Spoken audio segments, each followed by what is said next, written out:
La première fois que je suis rentré dans une institution de gériatrie, je peux dire que j'ai été très ému, voire très effrayé. Évidemment, pas effrayé par l'institution en elle-même, mais effrayé par la solitude. Et sans doute, comme beaucoup d'entre nous, par ma projection propre dans mon vieillissement et dans la personne que je serai quand je serai très, très âgé.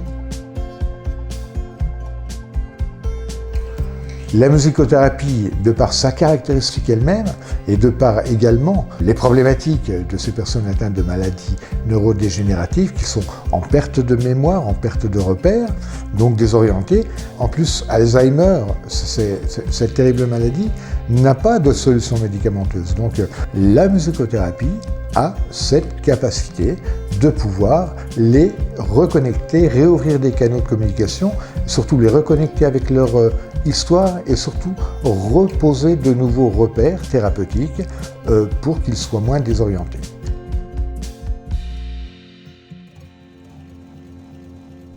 En tant que personne âgée, savoir que les soignants connaissent les musiques que l'on aime va avoir toute son importance en termes d'estime de soi. Je ne suis pas un sujet ou lambda ou le résident de la chambre Intel. Je suis une personne qui a tout ce patrimoine et que les soignants connaissent. Alors j'ai utilisé les outils du protocole de prise en charge en musicothérapie pour recueillir des données sur ces patients par le biais des questionnaires aidants-famille qui apportent des informations très importantes sur la vie du patient et notamment sur ce qu'on pourrait appeler sa playlist musicale tout au long de sa vie.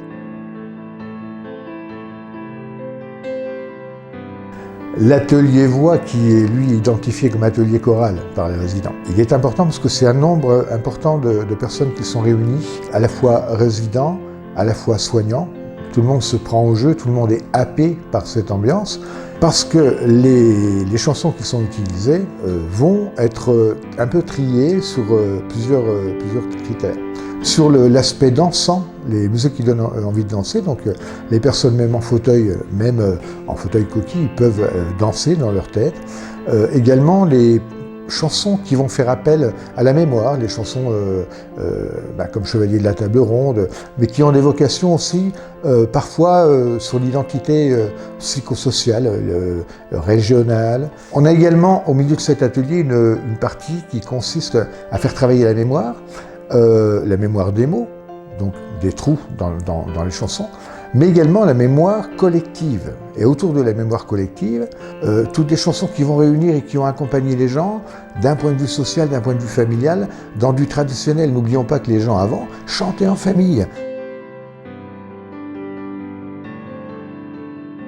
On a eu des effets spectaculaires avec certains patients.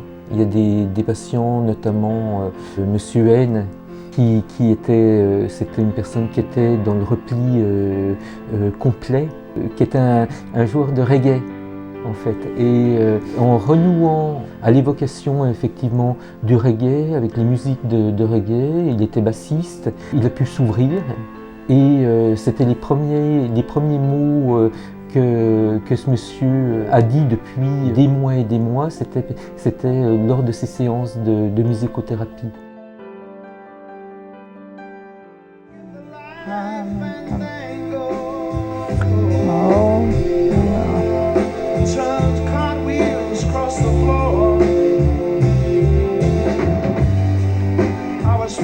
Chocolat rouge, je cherchais. Of shade of pale.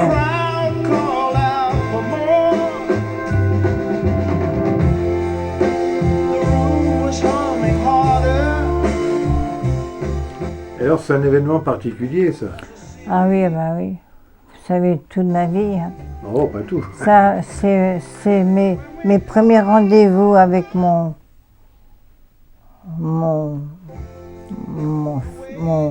amoureux d'époque, quoi. On se fréquentait et puis c'était notre chanson, on l'écoutait partout. Partout, on allait souvent dans les cafés se faire on allait boire un petit café dans les jukebox ou les pas les trucs à sous où on mettait des pièces. Et ben c'était notre chanson. Et tout le temps on l'écoutait. Donc moi c'est le souvenir des rendez-vous avec qui est mon mari aujourd'hui. Mes premiers rendez-vous amoureux. C'était vraiment un souvenir inébranlable dans ma tête, oui. Pourtant, j'ai occulté beaucoup de choses. Hein. Oui, mais c'est important parce que ça fait revivre votre histoire. Complètement, oui, oui. Je me retiens tout le temps, alors qu'avec Patrick, je me lâche, hein. Franchement, oui. Et ça fait du bien, quoi.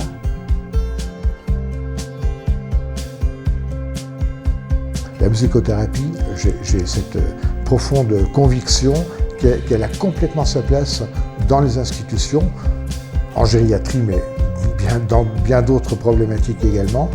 Et puis, ma bataille est qu'on vienne en aide aux personnes, qu'on respecte leur dignité d'être, et puis qu'on fasse valoir la musicothérapie parce qu'elle a énormément de choses à apporter.